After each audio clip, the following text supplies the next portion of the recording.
Hello everybody, and welcome to another one of our how-to guides. We're celebrating as our flower of the month in June the Garden Rose. Today I'm going to use this absolutely beautiful David Austin variety. This one's called Juliet.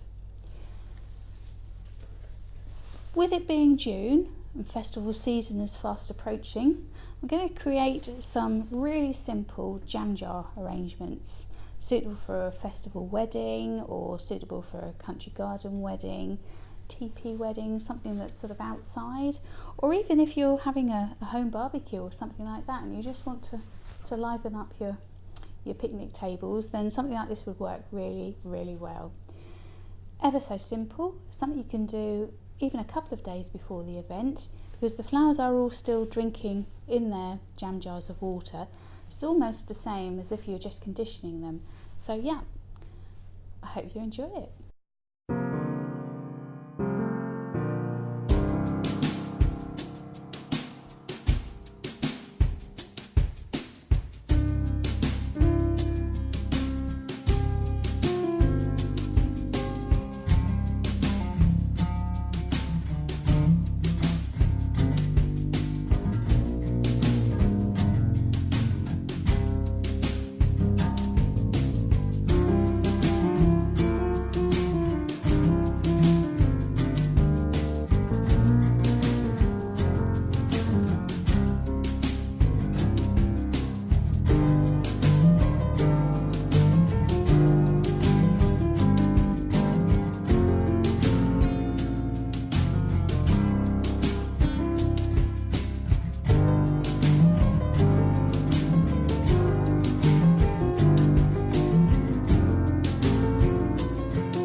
Thank you for watching. Don't forget to like us, share us with your friends, and go to our YouTube channel where we've got lots more inspirational ideas for upcoming weddings and events that you may have. Lots of tips and hints on what to make, how to make them even. And don't forget to post questions, ask questions, and we're more than willing to answer those for you. But thank you so much for joining us today. Hope you've enjoyed it, and we'll see you very soon.